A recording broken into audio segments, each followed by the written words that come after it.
Good evening, everybody, and welcome to tonight's City Council meeting. We're certainly pleased to have everybody here. It is Tuesday, October 15th.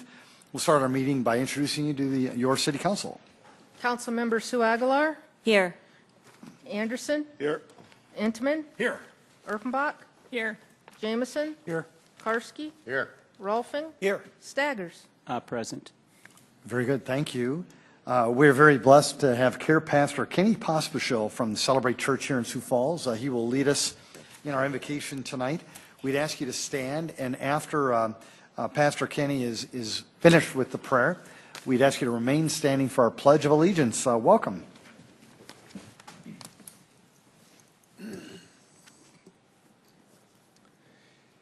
Heavenly Father, this evening we thank you that as citizens of this great country, we have the privilege of life, liberty, and the pursuit of happiness.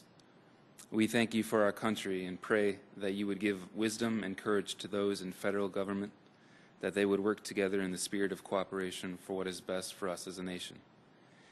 Tonight we specifically come to you on behalf of the people of Sioux Falls, that you would look with favor upon those who have gathered here in this room, specifically those in leadership and governing positions. I pray for our mayor, Mike Huther, that you would bless him and his leadership. I pray for your favor upon him as he leads our city.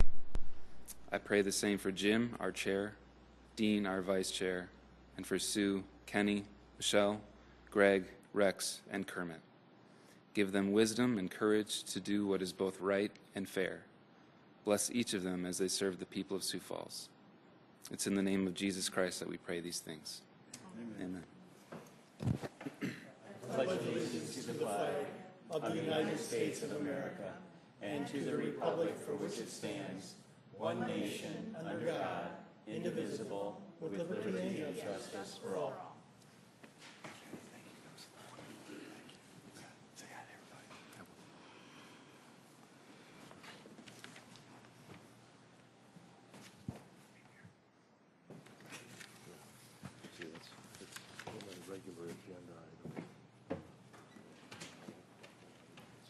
Good evening, everybody, and welcome to tonight's meeting. Certainly appreciate it. I do have a proclamation I'd like to read. And you folks are here. Please come forward. Please come forward. Would you mind introducing yourself to the people of our town, please? Lori Murray. Lori, thank you. Hannah Murray. Hello, Hannah. And where are you from? Actually, we are from Garrettson, but we're here on behalf of the Pancreatic Cancer Action Network, wanting to declare November as Pancreatic Cancer Awareness Month. Well, very good. Then let me read the proclamation. Whereas in 2013, an estimated 45,220 people will be diagnosed with pancreatic cancer in the United States, and 38,460 will ultimately die from the disease. Whereas pancreatic cancer is one of the deadliest cancers, is the fourth leading cause of cancer death in the United States, and is the only major cancer with a 5-year relative survival rate in the single digits at just 6%. Whereas, when symptoms of pancreatic cancer present themselves, it is a late stage, and 73% of the pancreatic cancer patients die within the first year of their diagnosis, while 94% of pancreatic cancer patients die within the first 5 years. Whereas, approximately 100 deaths will occur in South Dakota in 2013. Whereas the incidence and death rate for pancreatic cancer are increasing, and pancreatic cancer is anticipated to move from the fourth to the second leading cause of cancer death in the United States by the year 2020. Whereas the United States Congress passed the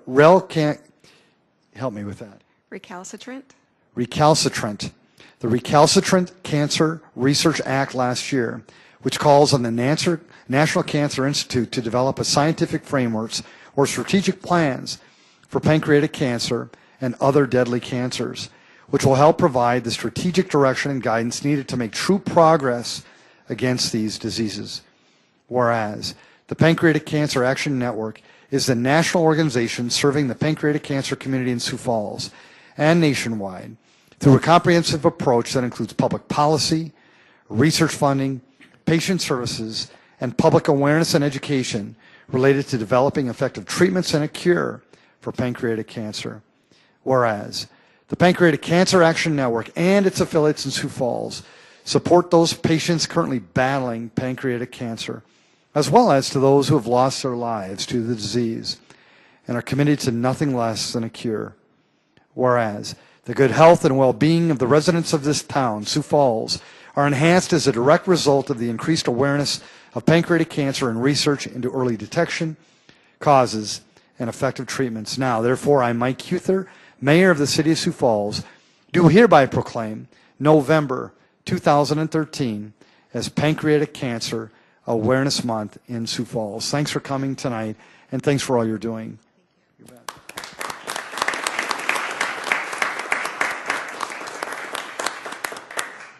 Want to get a picture? Oh, sure.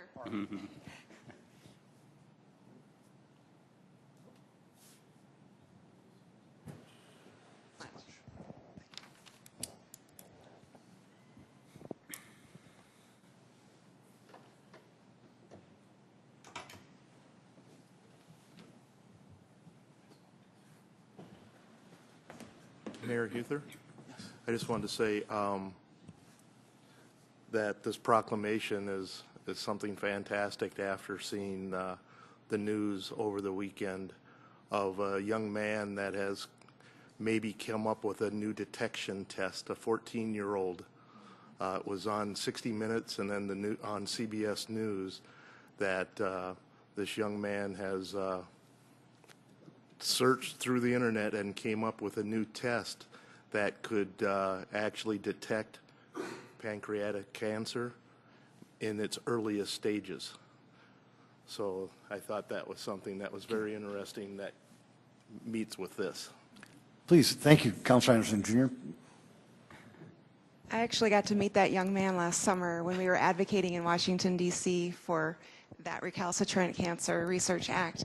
He is quite a dynamic individual and has created a lot of awareness internationally for the disease. Just wanted to add that we have a big event coming up on October 27th here in town at the Museum of Visual Materials, and then we'll also be lighting the Falls Purple for our awareness event for the disease. Thank you. Council, I'm now going to move to the consent agenda. Any changes or motions to our consent agenda? Move approval, Aguilar. Councilor Aguilar has made a motion to approve our consent agenda, seconded by Councilor Entenmann. Any discussion? A roll call vote, please. Councilmembers Karski, Yes. Rolfing, Yes. Staggers, Yes. Aguilar, Yes. Anderson, Yes. Entenmann, Yes. Erpenbach, Yes. Jameson. Yes. Thank you. That is passed 8-0. Now our regular agenda. Council, any changes or motions? Move for approval, Anderson. Second, Karski. Councilor Anderson Jr. has made a motion to approve our meeting agenda tonight, seconded by Councilor Karski. If there is no discussion, a roll call vote, please.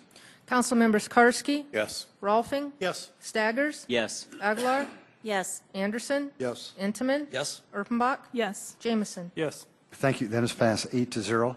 Again, welcome. It's nice to have everybody here tonight. We'd like to welcome you to speak to the council if you'd like as well. This is a public input time. All we'd ask is that you come forward, state your name, and if you could keep your comments to 5 minutes or less, the council would appreciate that. Would anybody want to speak to the council? Welcome.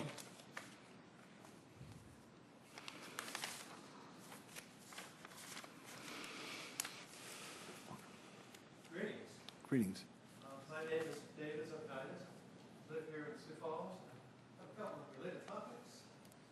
We talk about open meeting laws, multicultural center, and maybe a little bit of power politics. Last December, I wrote an article, had it published in Argus Leader. I would like to read it to you. The article is titled "Open Meeting Law Violated," published last December. To encourage government accountability and access, the state of South Dakota enacted the open meeting law. This law reads, in part, the official meetings of any public body of the state or its political subdivisions are open to the public. The Multicultural Center is housed in the county-owned building of the city responsible for providing money for operational expenses. The city supplies MCC approximately $160,000. Considering the level of government support, and further considering that the MCC appears on the city's website under boards and commissions, so that MCC qualifies as a city agency and therefore is required to host public meetings. Councilman Kermit Staggers wrote an email to me one time. He said, "Thank you for letting me know that MCC board meetings are closed. I agree with you that the board meetings should be open. Sioux Falls City Council should require the MCC to comply with open meeting law and provide public access to their management meetings." Approximately 10 years ago, Ron Residie, who you're aware, and myself, we started a karate program at MCC. This program was both community outreach open to the public and an after-school program. About a year ago, MCC staff asked me for my immunization records. Anyway, I made several attempts to locate my immunization records, but failed because grade school closed, doctor's office closed. You know, I'm not 20 years old yet. 2 months later, I was informed that the karate program would accept children only and break with the 10-year history of being open to the community before. When I pressed management for an explanation, they told me the goal was to bring all participants to the same level of immunization records. Clearly, this discriminatory policy was directed against me and my daughter, who happens to be over there, the only adult karate members at the time of the policy change. I helped create the karate policy years ago, taught the current instructor much of his skill, and assisted the overall class by instructing the more advanced students. When I explained this to MCC management, they offered me an insincere option to apply as a community volunteer. Taxpayer dollars should not be spent on agencies that hide bad policies, violate the open meeting law, discriminate against founding instructors, and discourage community involvement. I encourage Sioux Falls City Council and Mayor to improve MCC management and to require open meetings. That's what I wrote last December. I've got a copy of my article, contact information. Who do I leave that on? David, just leave it right there and we'll get it. Thank you. Continue, sir. Now, that's what I wrote. So I would like to take a little discourse and talk about power politics. Can we make sure his mics are on? Thank you. Well, there we go. I'd like to take a quick discourse and talk about power politics and ask a couple of uncomfortable questions. The first one is, practically speaking, who am I to you? I mean, really.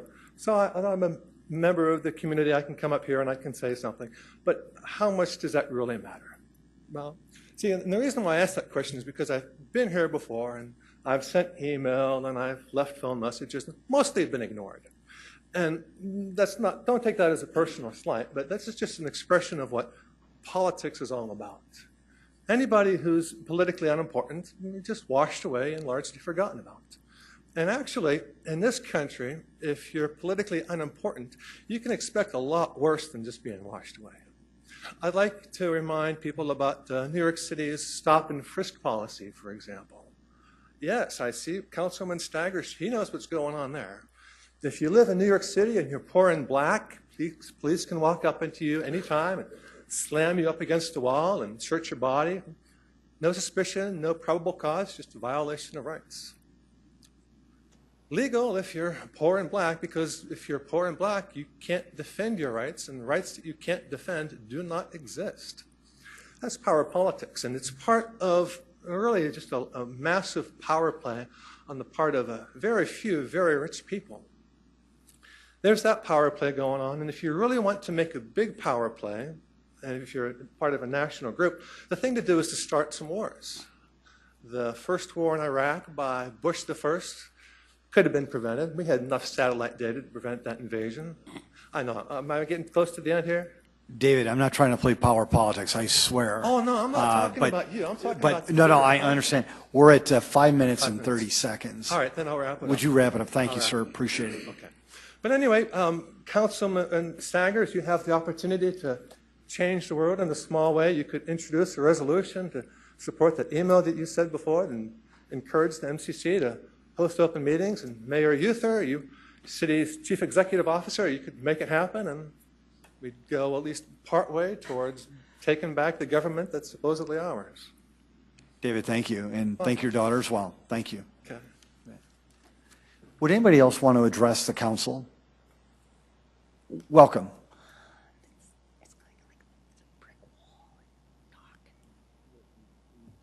Robert Colby here, and taking advice from one of the council persons, I will refrain from taking on some issues that maybe might best be left under the rock for the moment. You know, our community has always been covered with people who are dreamers, and we have to go back to the first dreamer we really pay a lot of attention to is Pettigrew, who dreamed of having South Sioux Falls become the new Chicago for the West, because it had a slaughterhouse, it had a tannery, it had a wool factory, it had an axle grease and all that. It bloomed, but died during the Depression of 1893, but still a dreamer. More recently, when we had the Lion Fairgrounds, one of the dreams was to have a bridle path in the southeast corner of that particular property. It's never been acted upon. It has more recently been thought about having a bridge come across from that area going east so that there would be an egress from the fairgrounds when you have a lot of vehicles and a lot of people attending events, so you'd have an egress to the east, one to the south, and one to the north. Maybe someday that will happen. Some of you know of the Expo building out at the fairgrounds. Don Cook had a dream. That building was originally built for indoor football.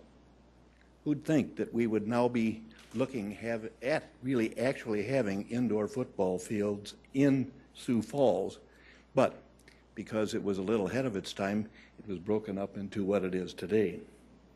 How many of you remember a gentleman by the name of Warren who promoted, I don't remember if it was the Unisphere or the Aerosphere. It was to be built on the northwest corner of I-29 and 90, and it was to be a 5 to 10 story structure that was to be the center of the universe, the center of the world, the center of North America, and the center of the United States for economic development. It got so far that even the county commission gave him $10,000 to pursue his dream. It did not come to fruition. How many remember when the Washington High School was promoted as a World Trade Center as opposed to becoming a performing arts center? And even now with the State Theater, another dream. But the one that bloomed and died, and I won't tell you who had the idea. Councilman Anderson can give you that. But it was to be an entrance monument coming from Minnesota into South Dakota by the rest stop, the South Dakota rest stop. It was to be made out of limestone. It was to be in the shape of South Dakota, and it would only be marked with the river, the Missouri River on it, with 1889, 1989 as a kind of a greeting site, structure, monolith for people coming from the east going west as they headed to Mount Rushmore. And it was to be quite some size. I think it was somewhere between 50 feet high and 100 feet long, or maybe it was 100 feet high and 200 feet long. People bought into it. There was people who were going to transport the limestone from over by East Sioux Falls. It was used part of the railroad abutment. The farmer who had the land was on board. I got involved. Rick Noby was involved, as well as one of the architects from the city of Sioux Falls. But the idea person, you'll have to ask Councilman Anderson on who that was. But people in Minnehaha County and people in Sioux Falls have been dreamers. Some of the dreams have come to fruition, and you, each one, can probably come up with a dream that you can think of that some of it came to fruition, sometimes it bloomed and died, and sometimes it hardly got off the paper. Thank you. Thank you, Robert. Would anybody else want to engage the council? Well, thank you very much for your comments. We appreciate that. We'll now move on to item number 12, item number 12. It's a new 2013 retail liquor license, including Sunday sales and video lottery terminals for QSL Sioux Falls LLC, Quaker Steak and Lube, 6401 South Louise Avenue. pending final inspections per Fire, Health, and Building Services. Item 13 is a new 2013 package liquor license for Cubby's Inc., Cubby's West, to be operated at 2101 West 49th Street. Item 14, new 2013-14 package malt beverage license for Cubby's Inc., Cubby's West 12, to be operated at 1900 West 12th Street. Item 15, new 2013-14 package malt beverage license for Cubby's Inc., Cubby's North Cliff, to be operated at 3420 North Cliff Avenue. Item 16, special one-day malt beverage and special one-day wine licenses for Catering America Inc., Chef Dominique's, to be operated at Spring Center Apartments, 512 South Spring Avenue, for ribbon cutting on October 23rd, 2013. Item 17, special one-day malt beverage and special one-day wine licenses for Catering America, Chef Dominique's, to be operated at Johnson, Heideprum, and Abdallah, LLP, 101 South Main Avenue, Suite 100, for a law enforcement reception on November 13, 2013. Item 18, special one-day liquor license for Sanford Health to be operated at the Sanford Health Pentagon, 2210 Pentagon Place, for an NCAA basketball game between the University of South Dakota and Northern State University on November 2nd, 2013. Item 19, special one-day liquor licenses for Sanford Health to be operated at the Sanford Health Pentagon, 2210 Pentagon Place, for all 2013-14 home games for the Skyforce between November 22nd, 2013 and April 5th, 2014, and for possible playoff games between April 6th and May 31st, 2014.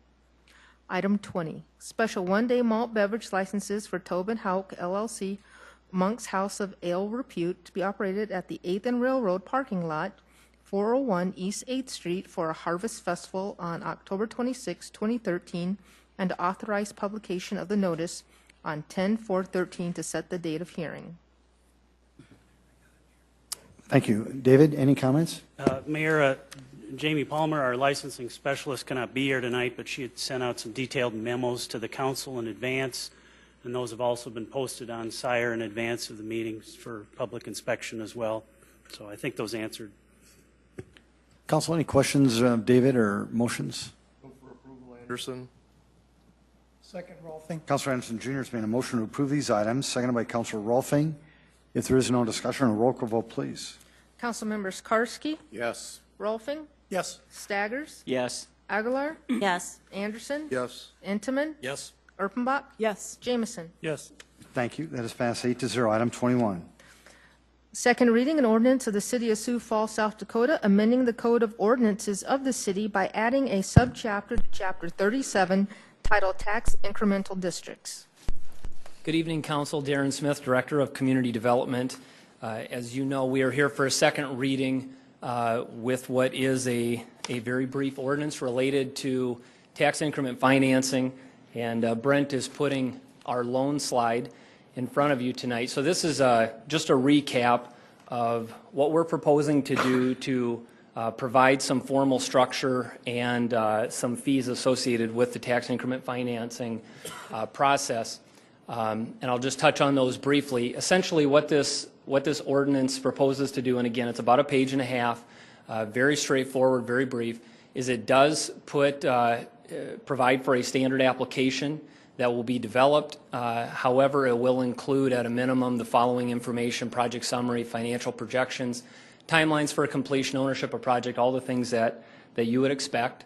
And then in addition to that, some of the fees associated that this ordinance will put in place is a simple TIF application fee of $2,500 for making application, payment disbursement fee or administrative fee of $250 for each TIF payment that is made, and typically there are two each year at the time that property taxes are paid. So we have to administer that for the life of the TIF, and our finance department does that along with our assistants. And so we're proposing a small fee associated with that. And then finally, the third bullet point, a structure to recover external costs for legal and financial review. All this basically is, or proposes to do, is as we incur costs associated with pursuing or exploring a TIF project as we incur those costs as a city, we are proposing to be reimbursed almost immediately by the developer or the TIF applicant, which we feel is reasonable and the development community is not opposed to. So in closing, this TIF ordinance really is the product of about a year's worth of work, engaging at the staff level internally with the City Council, Planning Commission, County Commission, the development community, and others. And really what we're proposing is something very straightforward to provide structure and to put some basic fees in place, and really more than anything to enhance the communication. And we talked about that at the first reading and other presentations, additional public meetings with the Planning Commission, City Council, and others. That's really the big win in all of this, I think, as much as anything. In addition to the ordinance as you know it, we will be requesting, I guess, a very minor or friendly amendment to add section numbers, and Brent will show those.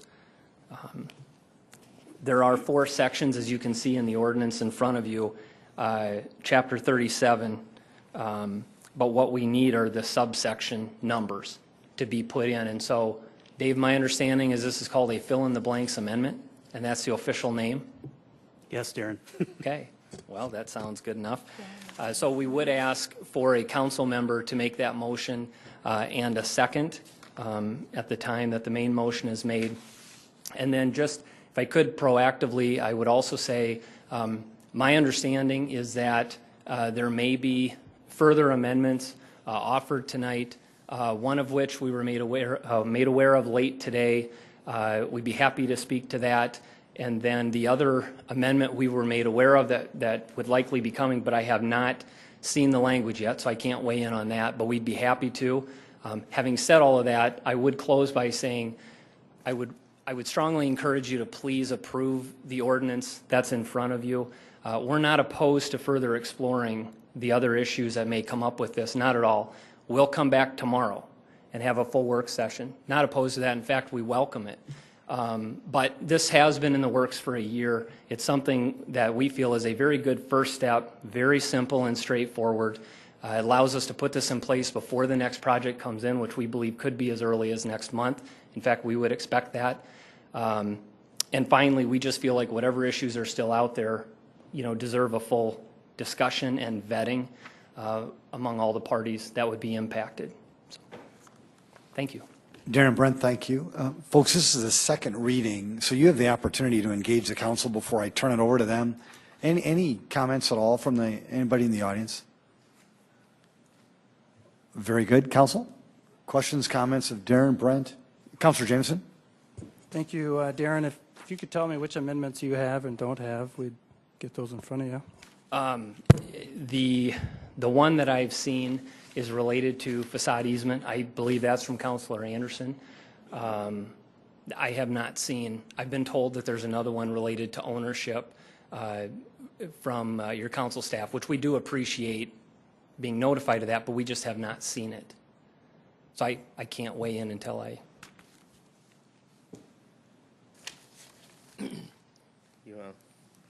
Councilor Anderson Jr., did you want to make a motion and then I'd like to ask Darren a few questions first here, please. Darren, this is one of the first times I've heard of using TIF for a facade. Yep. And basically what we've done with TIF in the history of TIF is we've utilized it for downtown projects, or now lately projects even outside of the downtown for extraordinary circumstances, environmental cleanup, grading, things like that. I don't see a facade being something that is extraordinary.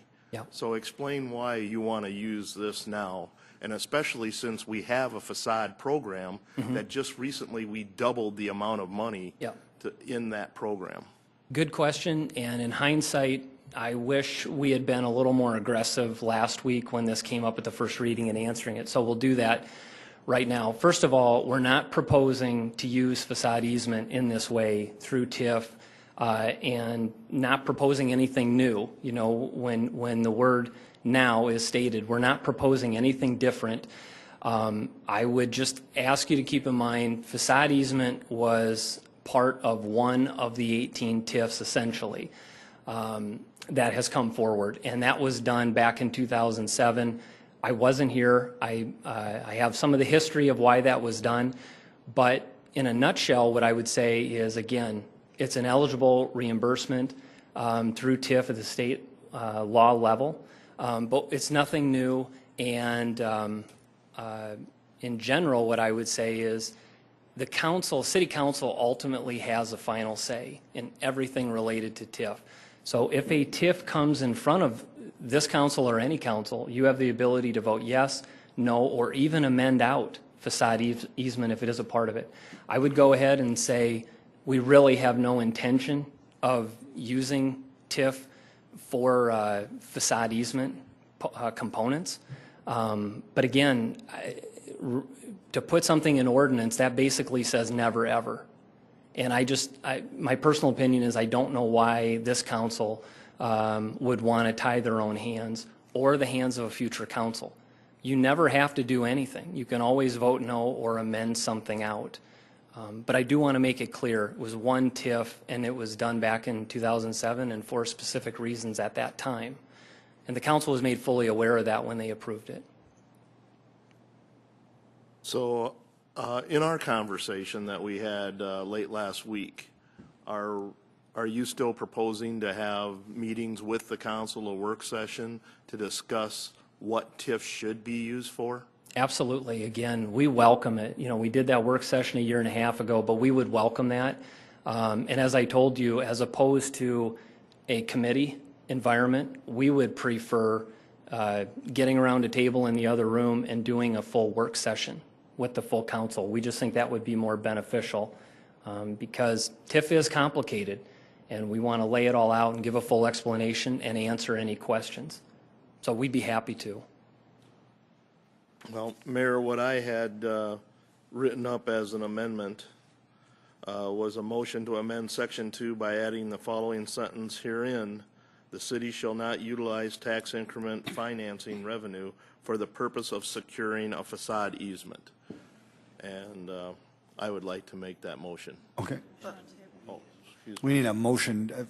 I think we first have to put this, the Original item motion. 21, we have to get an emotion on that, get that seconded, and then then if you want to make an amendment, then we can certainly do that. That's fine. Would anybody want to make just to maybe get the dialogue started, would anybody want to make a motion to approve item 21? So moved. Second. Councilor Rolfing has made that motion, and it was seconded by Councilor Karski. Councilor Anderson Jr. Excuse me, Mayor. Oh, I'm sorry. And I defer to Mr. Fifley. Do we need the amendment with the numbers before any other amendments are made?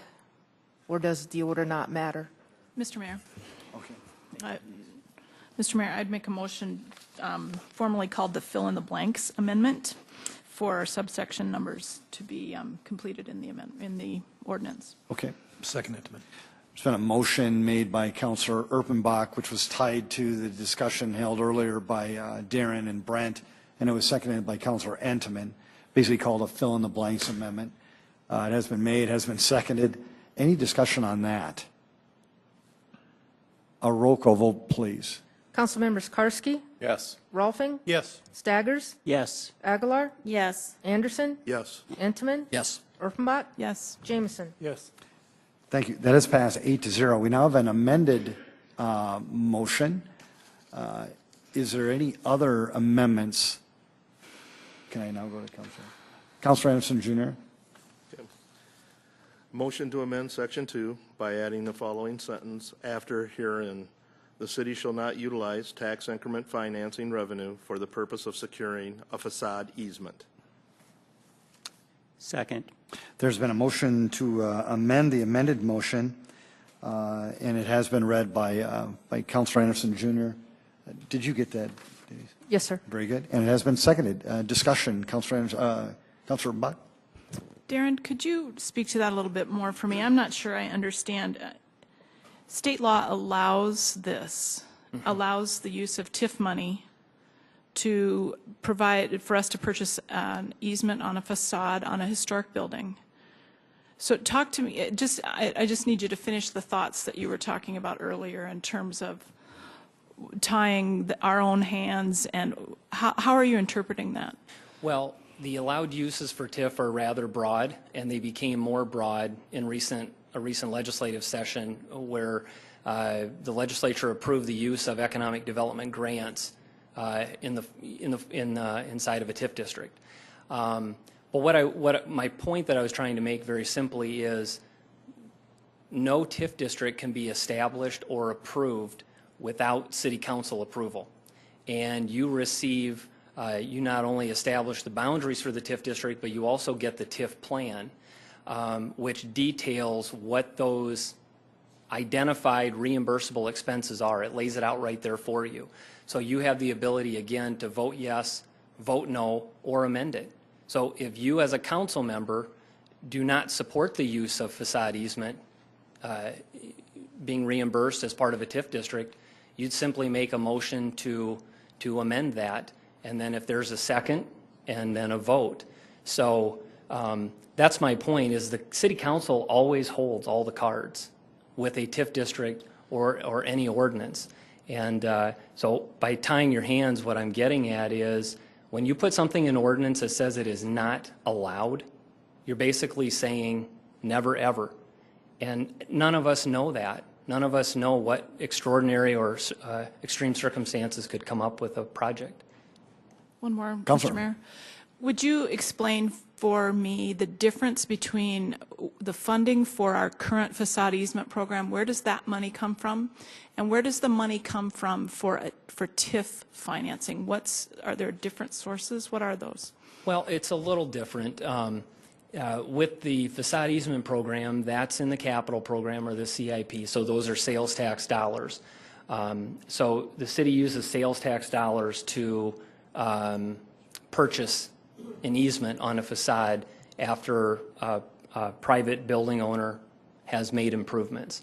In this case, again, the one time that it was done as part of a TIF district, those improvements were made, and the city came back in later and utilized what would be property tax dollars in the form of increment from that project associated with the TIF district to purchase the easement on the facade. So instead of sales tax dollars through the CIP, it was used, property tax dollars through the TIF district were used. That's really the key difference.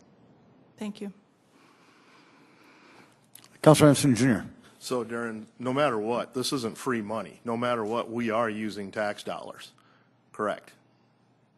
Whether they're sales tax dollars or property tax dollars. Absolutely. We are using tax dollars to do this. Without question. And that has been my major point here, is that, and even in our discussion, you know, we have a facade program within the city of Sioux Falls. Mm-hmm. And in our last budget, we doubled the money in that program.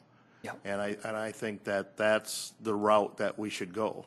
And, you know, what I'm trying to say here is that, okay, after this project, because it was done in 2007, we understand the history of that. Mm-hmm. But I just feel that the only thing we've done used TIF for is extraordinary circumstances, environmental cleanups, grading, those type of things. I don't feel a facade is anything extraordinary, and that the program that we have in place should be the program that funds those projects.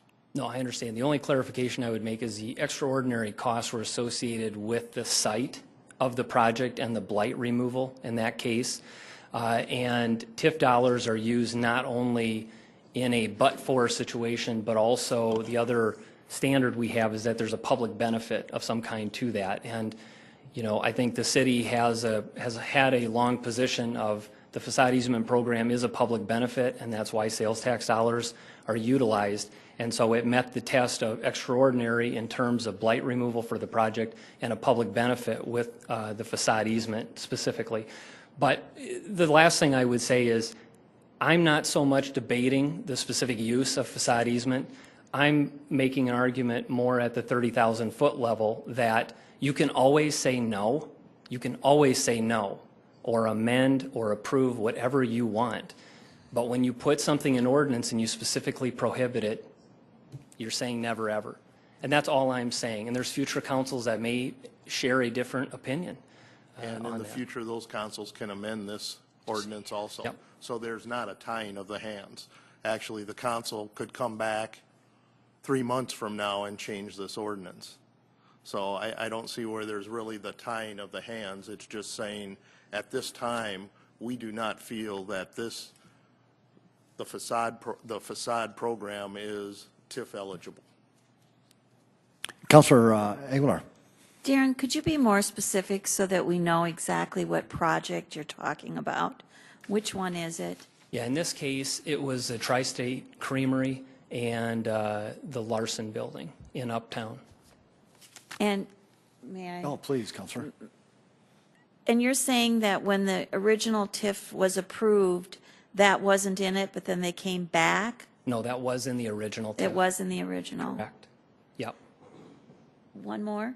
Please. Are there other communities within South Dakota that have facade easement programs? Brent? I believe Deadwood does. I'm not sure. Darren, would you repeat that, please, for the audience? Deadwood is one city we're aware of in South Dakota that has a facade easement program. Thank you. Well, good discussion. Thank you very much. If there's no further discussion, a roll call vote on the amendment. And I think everybody understands the amendment. A roll call vote, please. Councilmembers Karski, No. Rolfing, No. Staggers, Yes. Aguilar, Yes. Anderson, Yes. Intamin, No. Erpenbach, No. Jameson. No. That has failed 3-5. We now have, we still have our amended main motion. Any other amendments? Councilor Jameson. Thank you. All the council members have a copy of this amendment, but Darren, you've had a chance to read it. I could read it into the record, or I could have Darren comment about it if that would be maybe more. Councilor Jameson, maybe you'd want to read it into the record so that the people of Sioux Falls know what we're talking about, and then ask away. All right, very good. It's a motion to amend Section 3 by adding a second sentence. The sentence reads, "The application shall identify all persons and entities that have an interest in the project and/or in the entire entity applying for the tax increment financing district.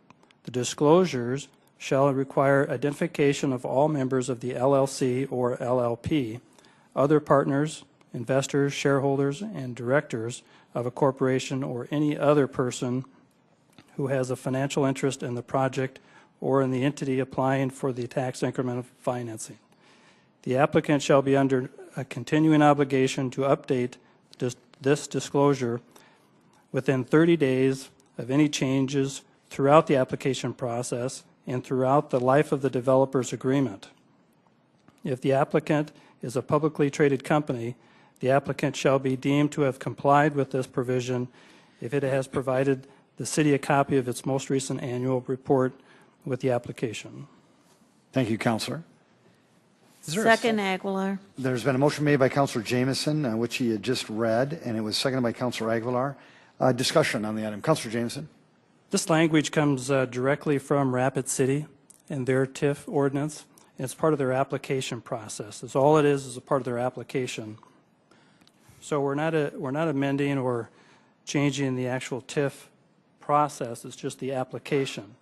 And it's meant to give full disclosure and provide complete transparency on the application process.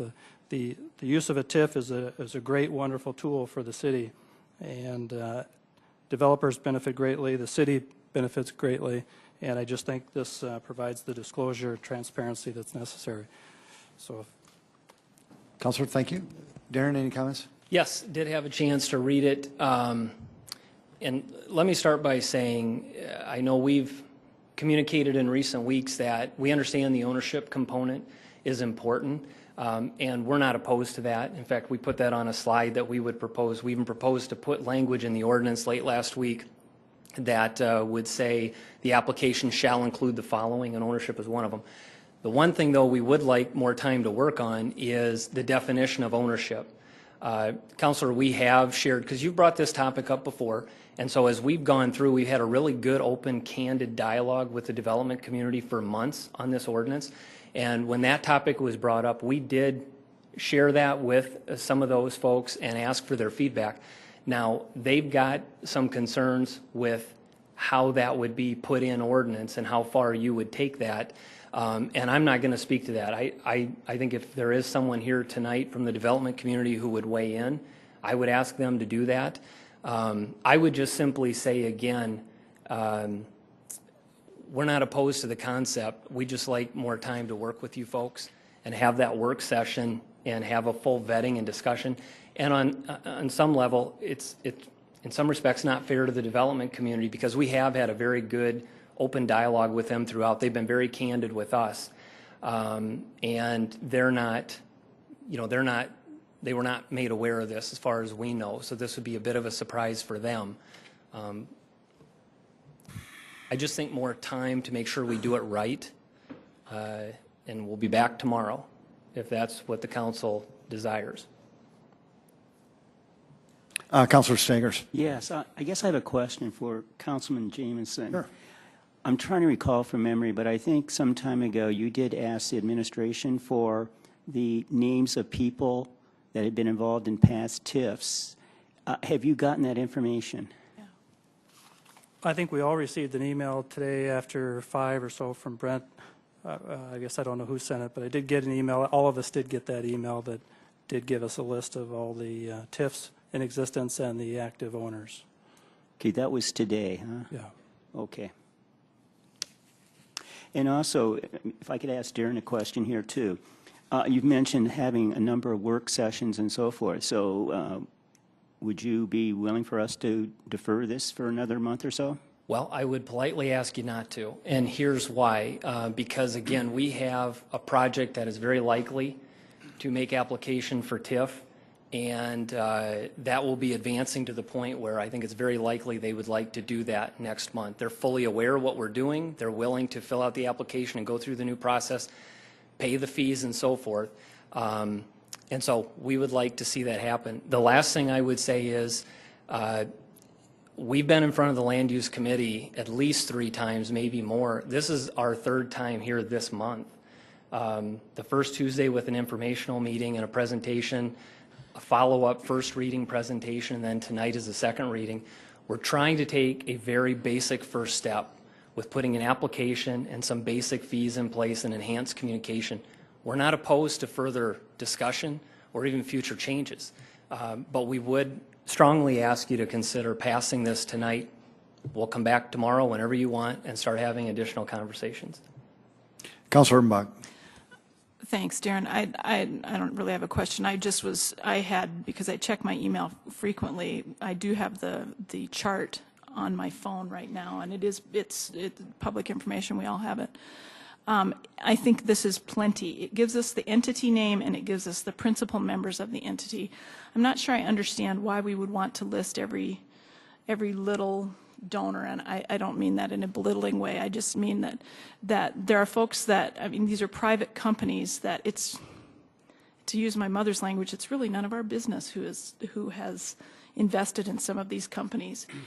But when it comes to the ownership of the company, that's different. But the small donor or the small investors, the others that are involved as just the money, that's not part of it for me. I guess I just don't understand, and maybe I'm getting a look over there, so maybe I need to be enlightened as to why this is so important.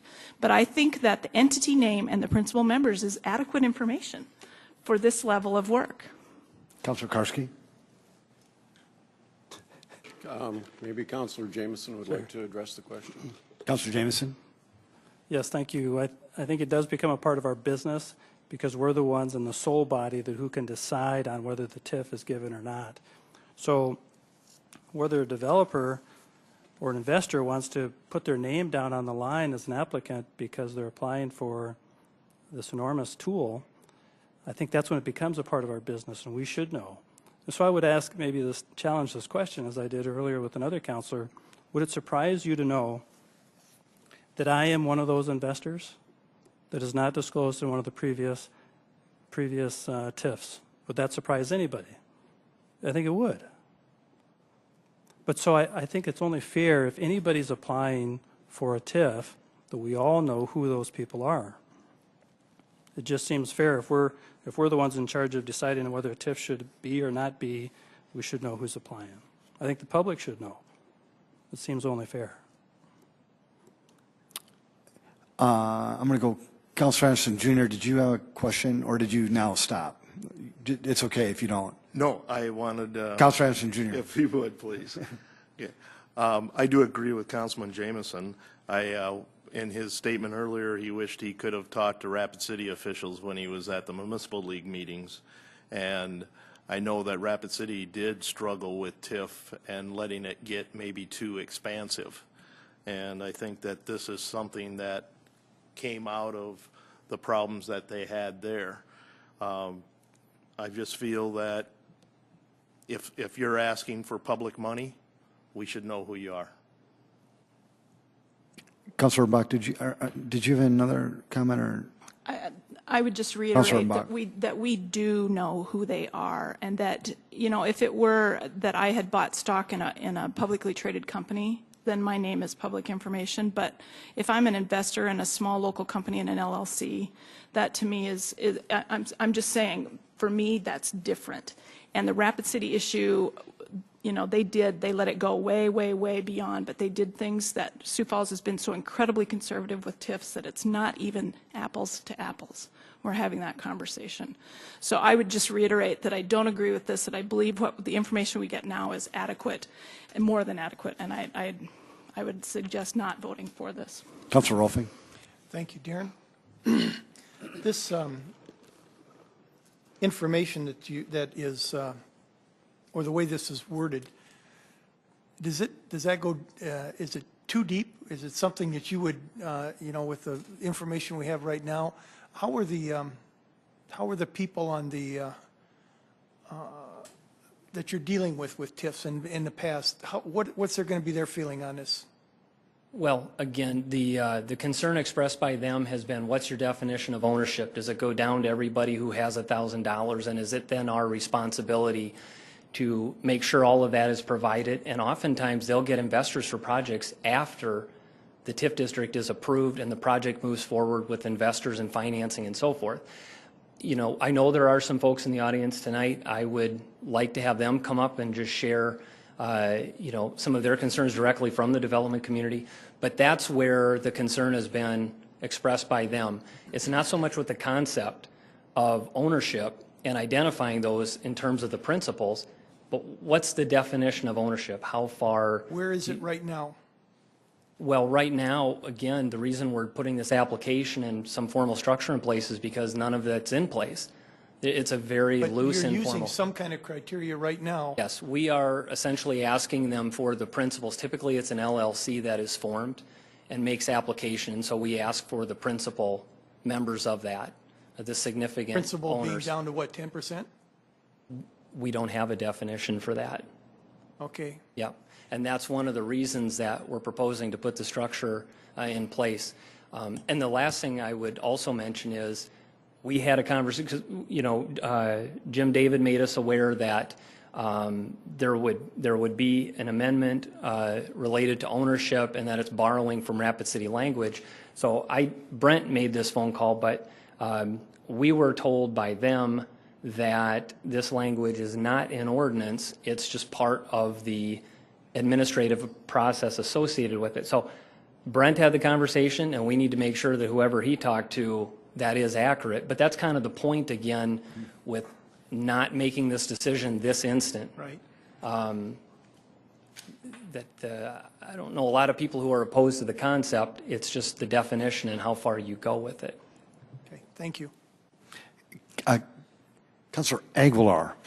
Darren, with you stating that you have something coming up in the next month or so, when do you propose that we'd have this work session? Because I would, as a council member, want all our ducks in a row before looking at another TIF.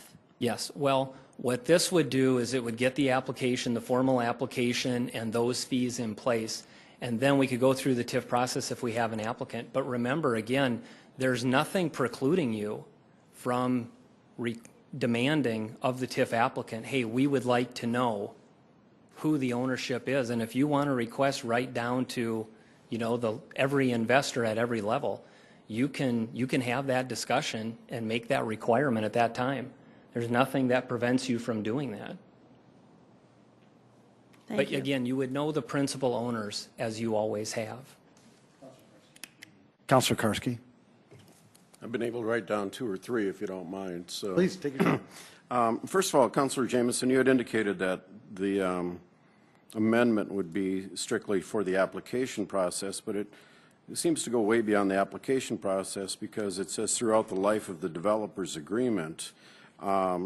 So throughout the process of the entire TIF over 10, 12 years, if any ownership would change, we would need to be made aware of that. Is that the intent of this? Yeah, I believe so. It would just be a part of the documents that would be in the file. It's just a matter of keeping accurate records. And it wouldn't be back to the body to decide whether we should or shouldn't continue the TIF. That's already been decided. It's just accurate information. But the way this is written, any time a change had been made, a new investor or a sale of a part of the entity, we would have to be made aware of it. And that might be putting some, in my mind, some stringent requirements on a developer that might not be necessary. My concern, and I addressed these earlier, was people invest in companies as silent partners. And they do it because they don't want to be known that, you know, they're investing money for whatever reason it may be.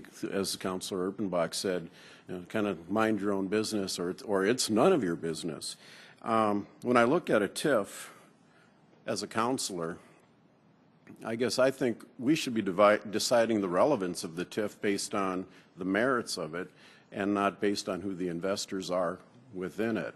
If it's a TIF that's valid, it's relative, and it can stand on its own, I don't know why the investors inside of the TIF or inside of the requester are such a big issue for us. Just a point I wanted to make. Councilor Jameson. Yeah, fair enough. A couple of good questions here, Darren. If you could help walk us through a couple of things. Why in the world would we have the applicant's name involved in a TIF? If it's just a project that we're considering, why would we ever care? Well, we need to know who the owners of the property are that would be making application. You could know that, but we wouldn't need to know that. Would that be fair? Yes. Okay. And the level of ownership, who decides that as far as who gets listed on the application? Who decides that today? Brent, to this point, the way we've approached it is if an LLC is formed, and typically it is, then those that are listed with the LLC paperwork with the Secretary of State's office is who we would include. Right. Those are typically the principals. And I hate to even ask, but I know that you said there were some developers here that may or may not want to comment, but have you cleared it with them, and are they willing to participate? Well, I'll see who's, let me turn around a second. Lauren. All left. Yeah, I see one in particular. Oh, and Mike, sorry. Yeah, there's at least a couple, if they would share their thoughts.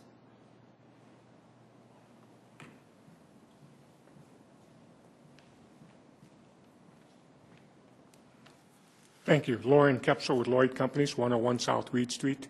Mr. Karski hit the nail on the head with some of the issues that we would have in that.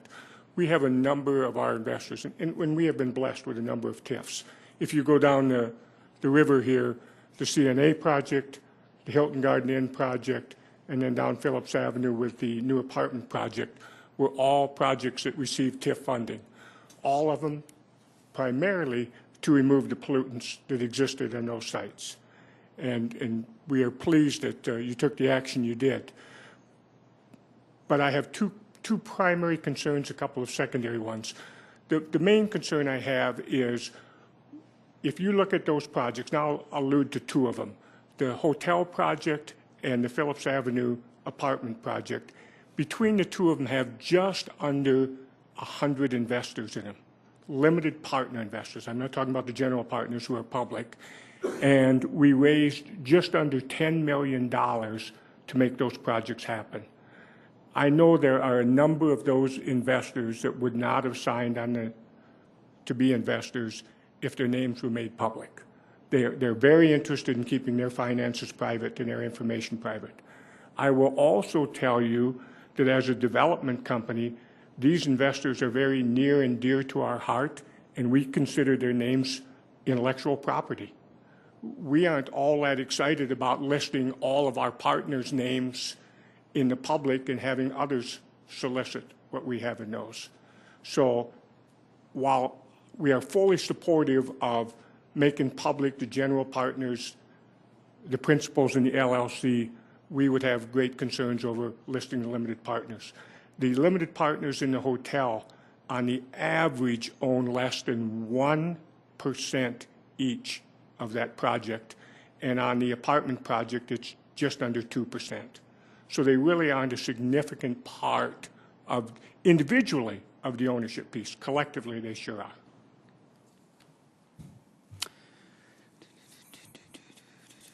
Mr. Crane?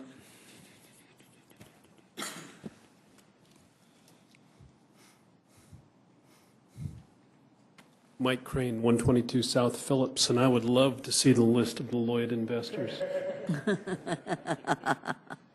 I think, first of all, let me just say, in general, I've had the opportunity to be involved in many of the discussions and the work sessions that the staff has had, and I've seen how they've put this together, and while I am not an advocate of fees, I think what they're proposing to you is reasonable. It's an appropriate way to go in terms of adding some structure and a more orderly process as you work through addressing TIFs and their importance in the community. I think one of the concerns that I have with Mr. Jameson's proposed amendment is goes to what happens after the fact, after the TIF has been granted and the reporting requirement continues on for 10 or 15 years. My lenders sometimes get real nervous and kind of weird. And if I fail to do this, can they interpret this as an item of default on my loans because I'm not in compliance with the TIF, which is a part of the financing package that goes into the projects that I'm involved in.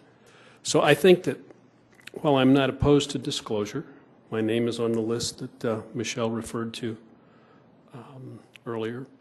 I think you need to think about what you're asking for, and before you do it tonight, I would encourage you to think it through all the way, not only for the disclosure up front, but what does that mean on an ongoing basis on an administrative side and the potential impacts that you might have on projects moving forward.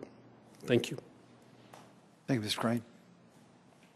Anybody else want to speak?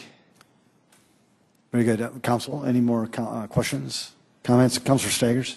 Yeah, I guess well, I'm inclined to support this because we have to keep in mind that when people are involved in investing in a project that has a TIF, they're getting a government benefit.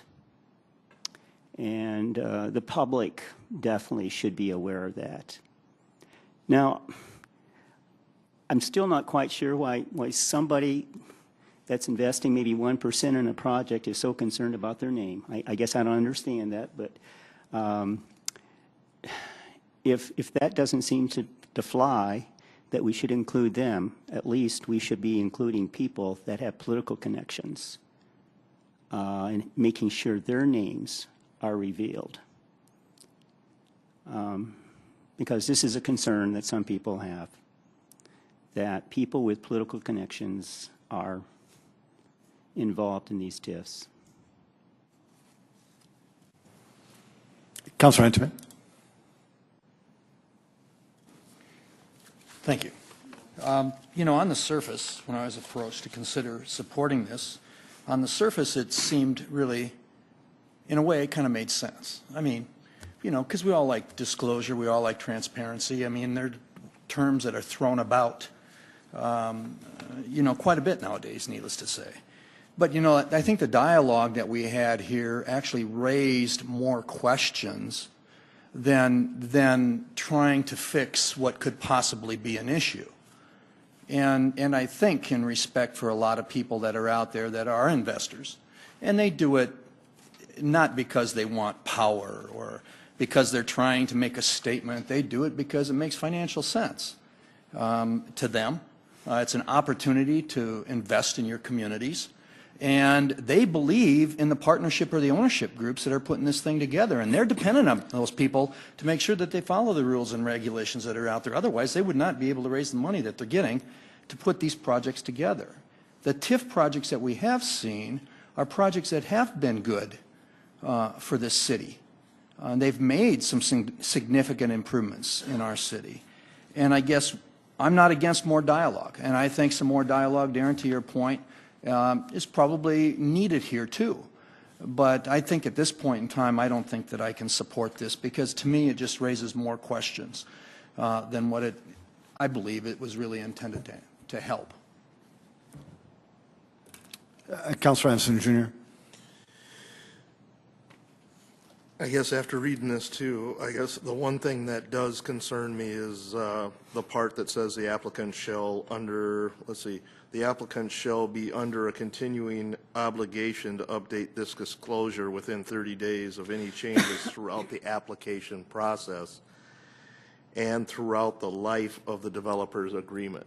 I guess I look at this, and Councilman Jameson, if you put up a substitute amendment on this, maybe removing that part, I could probably support this a lot stronger. I just feel that once we already approve the TIF, then it's, the barn door's open. We've already given them the TIF, so if any investors come in after that, I mean, that's to me is part of the developer's job, is to go out and get those investors for that development that they want to do.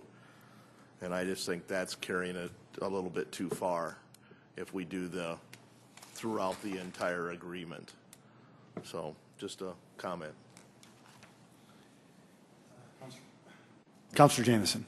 Thank you. I think I'm picking up on certainly some challenges with this amendment, and certainly I think there's going to be opportunities we can review it and go through it. I mean, allowing the public to know who is involved and who's applying, I think is just relatively pretty simple, but there's no reason to rush this thing or create something that isn't right. If everybody's willing to kind of work through it, I don't need it to fail today. We can bring this up during our work session whenever that does come up and talk about full disclosure and transparency and where do we see that line being drawn. We can do that together as a group instead of me trying to make this one fit for everybody. So if reading the writing on the wall, I would make a motion to remove my motion to amend this amendment. I did. Councilor Aguilar. I agree, yeah. David, is that how we do it? They can withdraw. Okay, and Councilor Jameson, you are making a motion, or you're making a recommendation to withdraw your amendment, and then Councilor Aguilar is comfortable with that as well. Okay, very good. Thank you very much for doing that. Let's go back now. It's Councilor Anderson, Jr. One last thing to leadership. I would hope that we could figure out a work session before the end of the year. Very good. We now have an amended main motion. Is there any further discussion? A roll call vote, please. Councilmember Karski. We're voting on the main motion, right? There was a motion made, and then there was that Fill in the blank amendment. Fill in a blank amendment that you guys passed. So now we're voting on that. On the total. The total amended main motion. Thank you. Nothing to do with Councilor Jameson's topic. Nothing with me. Just want to make sure what I'm voting on. Yes. Rolfing. Yes. Staggers. Yes. Aguilar. Yes. Anderson. Yes. Intiman. Yes. Erpenbach. Yes. Jameson. Yes. That is passed 8-0. Item 22. First reading, an ordinance of the City of Sioux Falls, South Dakota, rezoning property at northeast corner of West 60th Street North and North Marion Road from the C4 Planned Commercial District to the RC Recreation Conservation District, petition number 2013-0901, and amending the official zoning map of the city of Sioux Falls. Good evening. I'm Mike Cooper, representing Planning and Building Services. We have a number of items that the City Planning Commission considered at their last regular meeting. This item is an application submitted by Sioux Falls Development Foundation, and it's in regards to the Walmart that's under construction on North Marion Road and 60th Street. As part of the development, there's going to be a section of land that consists of about 2.25 acres that will be set aside for future detention pond purposes, and this zoning will allow that detention pond area to be zoned recreation conservation, which is very typical with other development areas. This detention area will be privately owned and maintained in the future. Michael, thank you. This is a first reading, folks, so you don't have the opportunity to engage the council. Council, I'll leave it in your hands. Move to set the date for the second reading. Councilor Edmond has made a motion to set a date of hearing and second reading for Tuesday, November 5th, and it was seconded by Councilor Anderson Jr. Thank you. Councilor Karski. One thing, Mike, who's going to own the detention pond? Is somebody from the Development Foundation going to be here when this comes to a second? If you would like them to. Yeah, I have a few interests I'd like to. Okay, we'll make that request. Thank you. Very good. A roll call vote, please. Councilors Karski, Yes. Rolfing. Yes. Staggers. Yes. Aguilar. Yes. Anderson. Yes. Intiman. Yes. Erpenbach. Yes. Jamison. Yes. That is passed 8-0. Item 23. First reading, an ordinance of the City of Sioux Falls, South Dakota, rezoning property north of East 10th Street and east of North 6 Mile Road from the O Office District and the RS2 Residential District to the RC Recreation Conservation District, petition number 2013-0903, and amending the official zoning map of the City of Sioux Falls. Planning Commission recommends approval. This is a petition submitted by Steve Van Buskirk, representing the Willow Ridge Addition. This property is located on the northeast corner of East 10th Street and 6 Mile Road. When this development was originally zoned, there was a section that's being considered tonight of just over 5 acres that was approved for future office use. As the development has progressed, the applicant is now asking to change that office zoning into a combination of recreation, conservation, and residential. There's an existing wetland area that's being reserved for stormwater detention, and the balance will be expanded into the residential development that's ongoing. So of the 5.26 acres that's currently zoned office, 1.3 approximately will be zoned to RC, recreation conservation, and the balance will be part of the RS2 residential zoning district. Thanks, Mike. Council, would anybody want to set a date of hearing and second reading for Tuesday, November 5th? So move, Antoine. Second, Rolfing. It's been a motion to do just that, seconded by Councilor Rolfing. If there is no discussion, a roll call vote, please. Council members Karski. Yes. Rolfing. Yes. Staggers. Yes. Aguilar. Yes. Anderson. Yes. Intiman. Yes. Erpenbach. Yes. Jamison. Yes. That is passed 8-0. Item 24. First reading, an ordinance of the City of Sioux Falls, South Dakota, rezoning property north of West 41st Street and west of South Ellis Road from the AG Agricultural District to the RD Residential District, petition number 2013-0905, and amending the official zoning map of the City of Sioux Falls. Planning Commission recommends approval. The applicant for this item is Rick Dunlap, representing RBD Homes, LLC.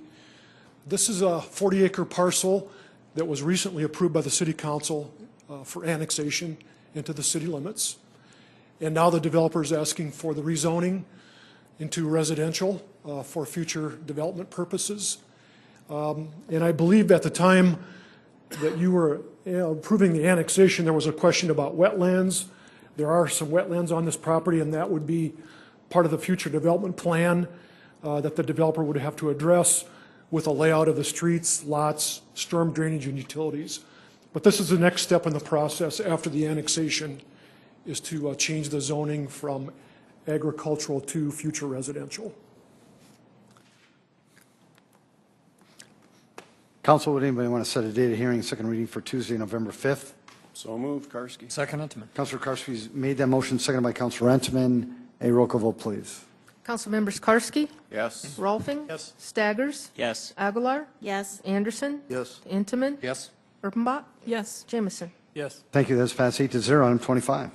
A first reading, an ordinance of the City of Sioux Falls, South Dakota, rezoning property 1/2 mile west of North Marion Road on West Maple Street from the RS1 Residential District to the S Institutional District, RS2 Residential District, and the RC Recreation Conservation District, petition number 2013-0915, and amending the official zoning map of the City of Sioux Falls. Planning Commission recommends approval.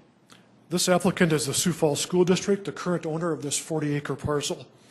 This was annexed some time back to allow the Sioux Falls School District to begin construction of what will be the George McGovern Middle School, which is underway.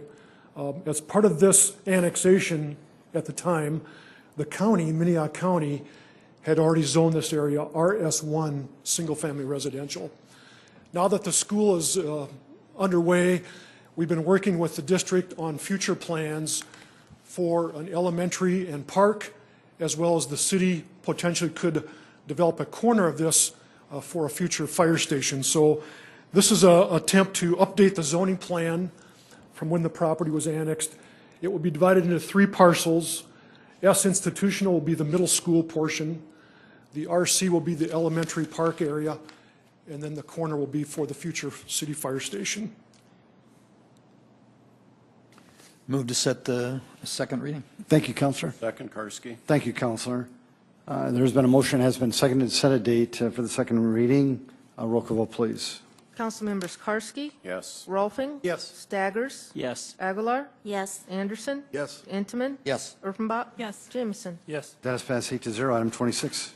The first reading, an ordinance of the City of Sioux Falls, South Dakota, a major amendment, petition number 2013-0904 to Chapter 160.446, Plan Development Districts at northwest corner of West 69th Street and Southwestern Avenue, amending the Rolling Heights Plan Development District regulations. Planning Commission recommends approval. The applicant for this item is Steve Van Buskirk, representing Van Buskirk Companies. The Rolling Heights Plan Development District, when that was originally approved, there were certain uses allowed within this particular area. The developer has now constructed a building and is looking at future tenants that would include a medical office, as well as a retail service that potentially will be coming forward with a request for both on-sale and off-sale alcohol. So the original plan development did not include those uses, and this request would be to amend off-sale alcohol, on-sale alcohol, and medical office into the list of allowed land uses. Councilor Anderson, Jr. Can we go back and look at the map again so we can see what the development is around that area, please? That one's great, thank you. We had any comments from the neighbors in that area? Not on this item, no, we have not. Is there any drainage issues in that area since we're talking south? Not that I've been made aware of, no. I mean, again, when the permits come forward for approval, they go through a review by engineering so that they do meet all the stormwater management requirements. But I'm not aware of any concerns or questions that have been raised about that. Councilor Rolfing. Yes, Mike, did you do the letters and everything to the, for the rezoning, and you've had no response at all? Right. I don't think we had any public testimony at the Planning Commission meeting. And, but they did On get this the item. letters. Okay, thank you. Councilor Henneman. Mike, there is a building there already, right? Yes. The buildings have already been constructed. And that's what I'm talking about. The existing buildings, this amendment would address the potential uses within those buildings. Sure. Your picture just doesn't show those other buildings right there. It just Right. shows the green grass. Yes. Okay, thank you. Just to help clarify that. Thank you. That helps. Councilor Jamison. I just wanted to share with the council that I'm one of those neighbors who live nearby this. I drive by it every day, several times generally, it seems. And those buildings behind this area, you should know, are already commercial offices, and our vet is back there, and other clinics and things. So there's a nice buffer there between them. And just as a side note, the property, the zoning has been signed properly, and they've been up. I've watched them and saw them, so all the appropriate steps were gone through anyway. Thank you for that endorsement. All right. Okay. Councilor Jameson, would you want to set a date of second reading? Yes, please. Thank you. Is there a second? Second Aguilar. Second, Councilor Aguilar's made that second. Appreciate that. Roll call vote, please.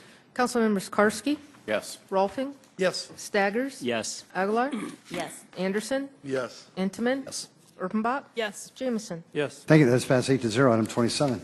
A first reading, an ordinance of the City of Sioux Falls, South Dakota, a major amendment, petition number 2013-0907 to section 160.446 Planned Development Districts at the southwest corner of East 57th Street and South Sycamore Avenue, allowing changes in land use as reflected in the revised sub-area A boundaries and amending the official zoning map of the City of Sioux Falls.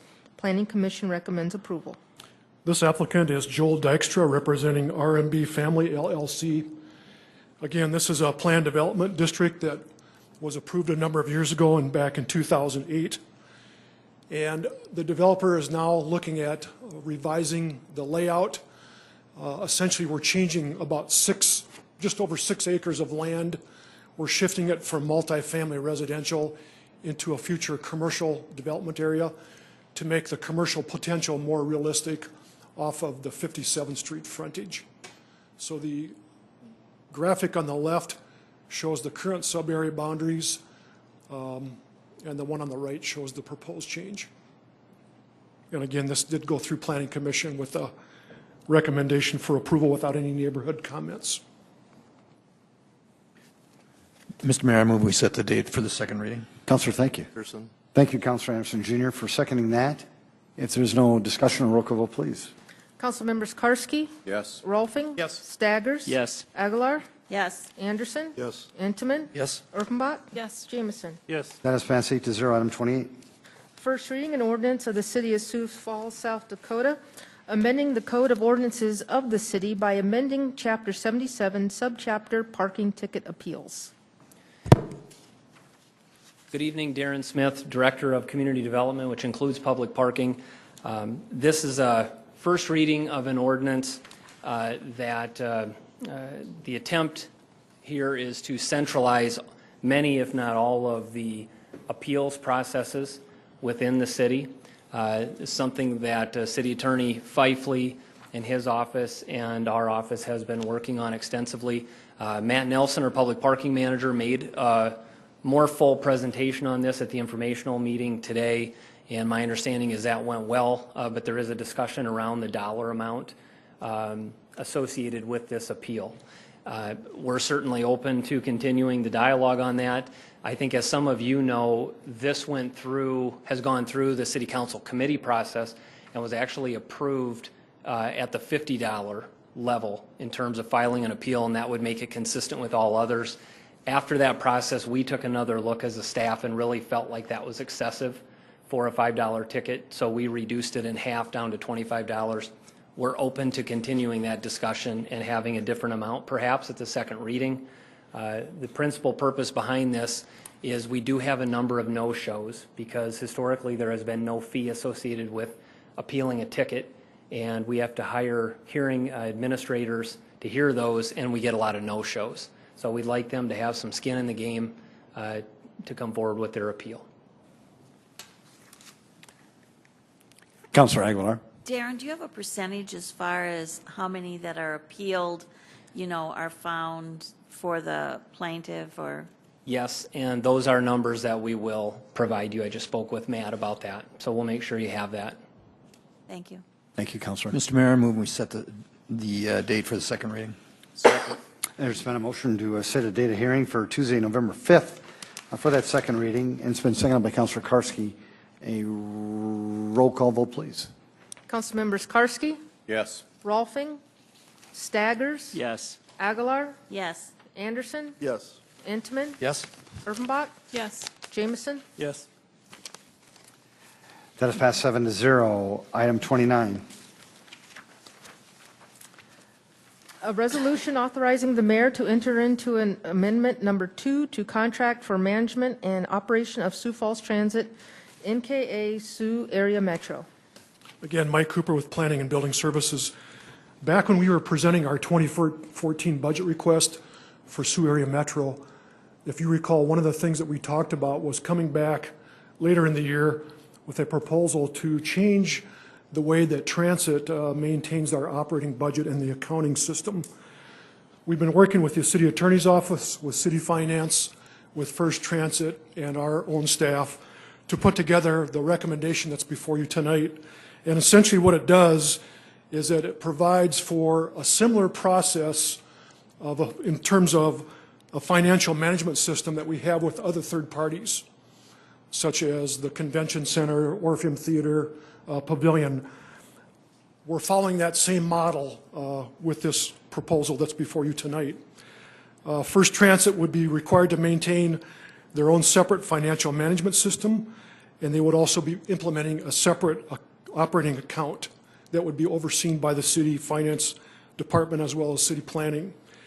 And Tracy Turback, who knows way more about this than I ever would try to do, is also here to kind of help explain the purpose and the benefit of doing this. But just briefly, as we go through this amendment to the existing contract, there's a number of new defined terms that are included that we've added. We've also added a provision for establishing accounting records reports by First Transit. There's requirements for audit and inspection of records, so that's a really key important part of this, that there are going to be requirements for annual audits and inspections. First Transit would be responsible for putting together more of the budget and overseeing the budget, the operating budget each year, as well as maintaining that funding of the operating account. Again, this language, although it looks pretty lengthy, is modeled after the other third-party agreements that we have with other entities. So the benefit is that it will be a way of implementing a better accounting system. It will be requiring First Transit to do more work in terms of managing the financial records, but the city will have complete oversight of that on a day-to-day, monthly basis, as well as through the audit process. It's going to improve accountability and again make First Transit similar to the other third-party agreements that we've been using. So I'm going to ask Tracy to kind of give a couple comments to you on what are the benefits of doing this and why is this important in terms of the City Council supporting this resolution tonight. Thank you, Mike. Tracy Turback with the Finance Office. I think Mike did a very good job of summarizing what's in the resolution and particularly the amendment. One of the things that we've worked on recently, as you folks know, is renegotiating a contract with SMG on the management of the Convention Center, the Arena, the Orpheum, and of course our new Event Center. And we put a lot of effort into building structure into the agreement in terms of the accountability on the requirements, the accounting requirements, how the finances would be handled.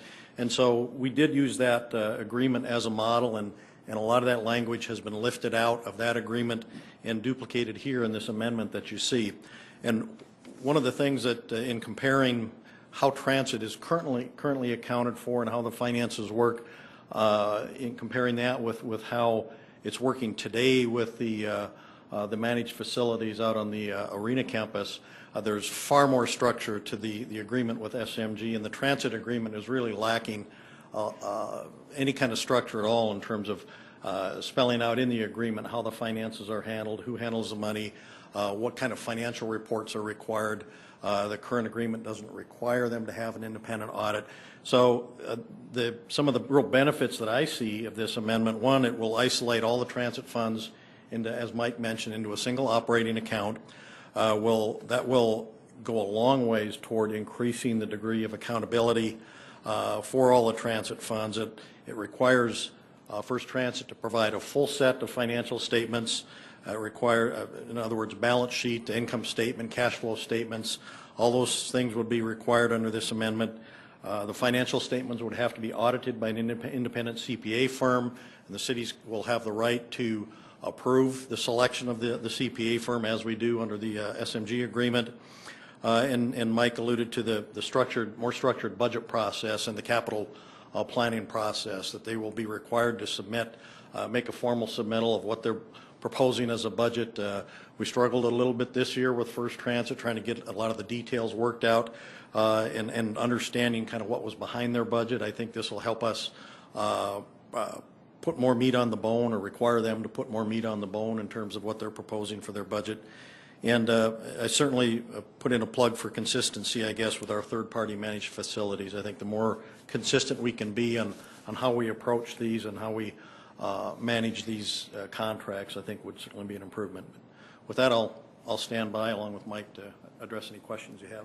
Tracy, thank you. Is anyone in the audience wanting to speak to this item before I hand it over to the council? Councilors, Councilor Karski. This is an amendment to agreement that we have since 2009, correct? With the, okay.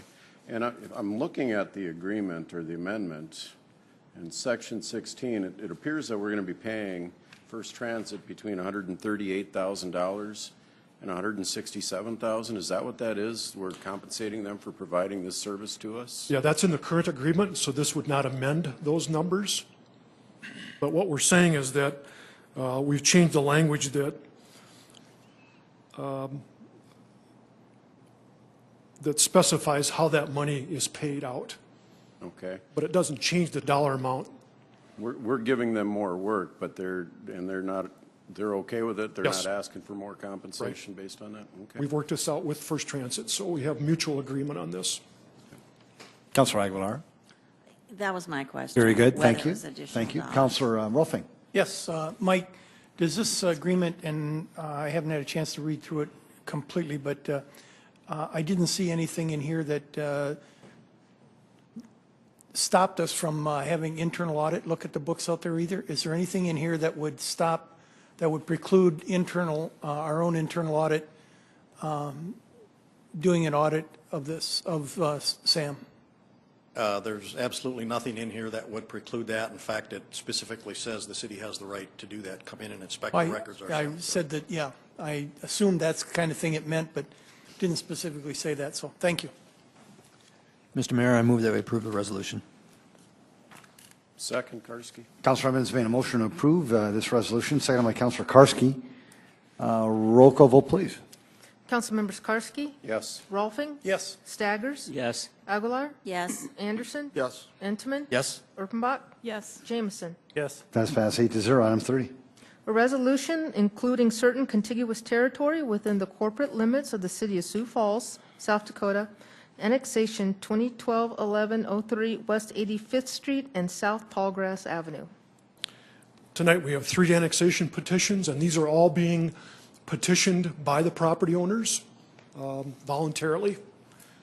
And this first one is the applicant, Joel Dykstra, representing RMB Associates. It's about 149 acres of land located at the southeast corner of West 85th Street and South Tallgrass Avenue. The purpose of this annexation is to allow for the future development of this property into a combination of commercial, office, multifamily, and single family. This is within our designated growth area. It's been reviewed by city staff, including Public Works, planning. We do have the ability to provide services to this area, and it is being recommended for approval tonight. Is there anyone in the audience who wanted to speak to this? Very good. Yes, Councilor Anderson, Jr. Mike, when you say we do have the ability to provide services, what services need to be provided out there and what's it going to cost? Well, the services would be the developer's going to need water, sewer, those kind of things, and this is within our designated growth area. So the developer will have the ability to pay for the extension of those services into this area. Where is our responsibility ending right now as far as our sewer and water?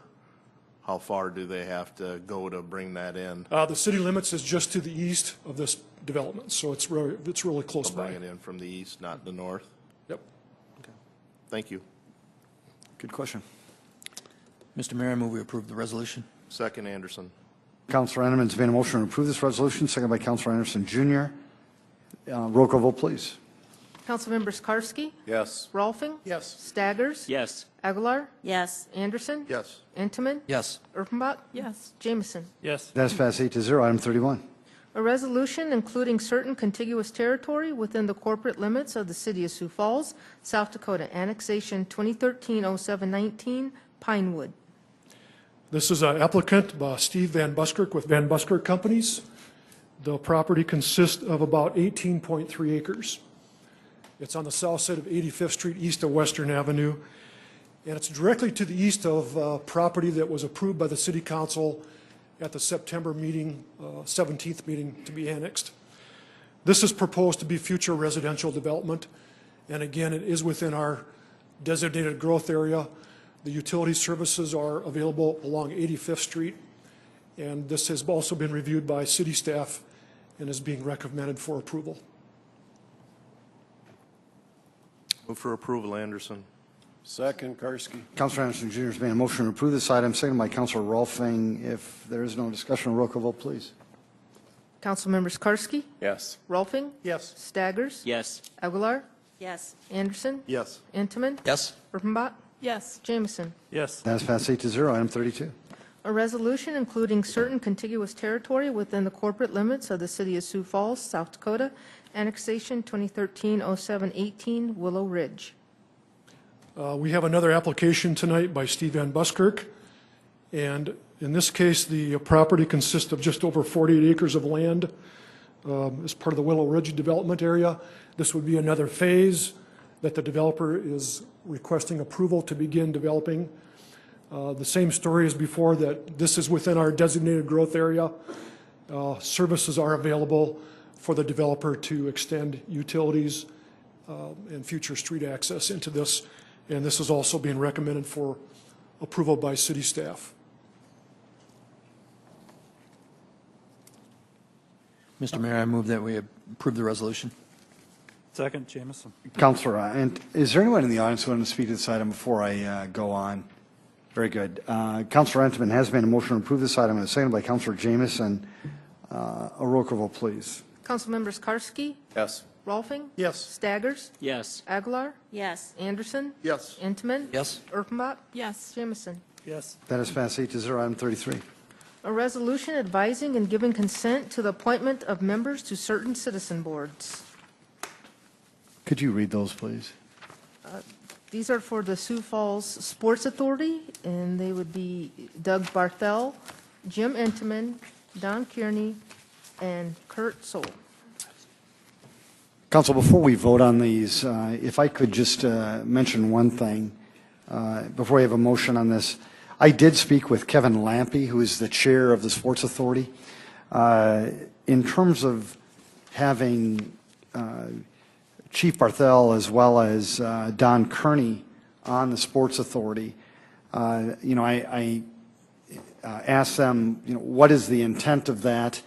Kevin Lampy said that because a number of these special events that they're bringing into town have a need for additional security, as well as many times involve the Parks and Rec Department, that they felt that the director of each of those respective departments should be on this particular board. And what I said is, okay, I'm comfortable with that, but in my mind, they should actually have that within the bylaws of their board. Kevin Lampy asked if he could just have a bit more time, and he and the board, they will come forward with a revised, what would you call it? Amended bylaws that would include that, so that it doesn't look like, the mayor is trying to stack the deck here. I wanted you to know that, and so they're going to come back at a later time. As you folks know, on our top 10 project list for the city, we are reviewing all the bylaws for all these citizen committees, and this is just one of those that we are going to recommend that we change for future mayors and future councils to consider. I don't know if that makes sense, but I wanted you to know that. Mr. Mayor? Councilor? I need to recluse myself. I wonder, okay, why? Thank you. Mr. Mayor? Yes. I want to know what your rationalization is for that other guy that's on that list. I fully understand that. I asked the same question of Kevin Lampe, and I asked, you know, what is the intent of having the counselor on there as well?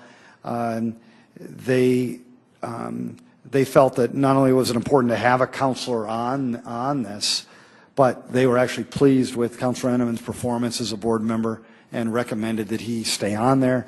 So I concurred. I concurred. But that is, again, another one of those things. If the Sports Authority wants to have a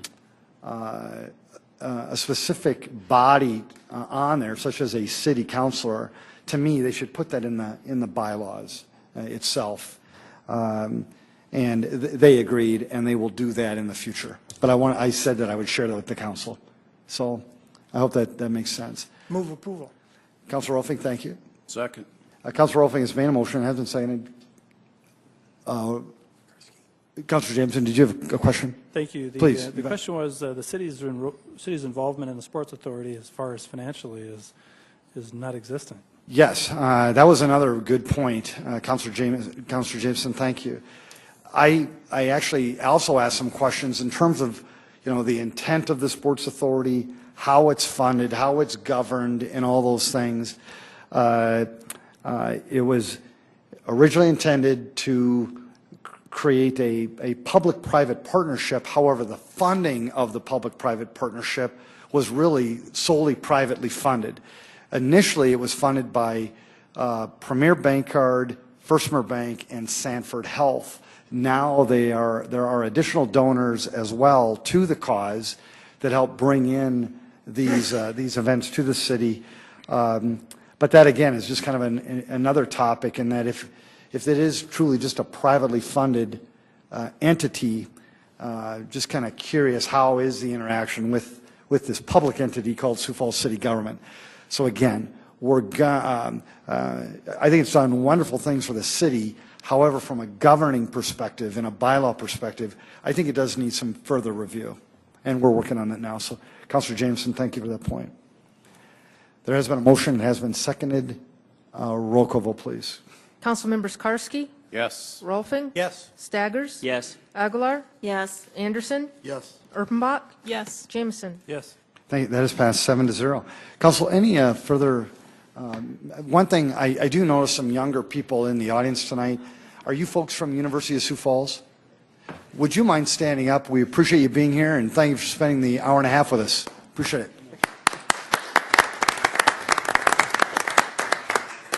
And good luck with your studies. I hope you get some extra credit tonight. Council, if there is no further Move to adjourn. Been a motion to adjourn? Second, Entenmann. It has been seconded. All those in favor say aye. Aye. Opposed, nay. This meeting is adjourned. Thank you, Sioux Falls. Great meeting.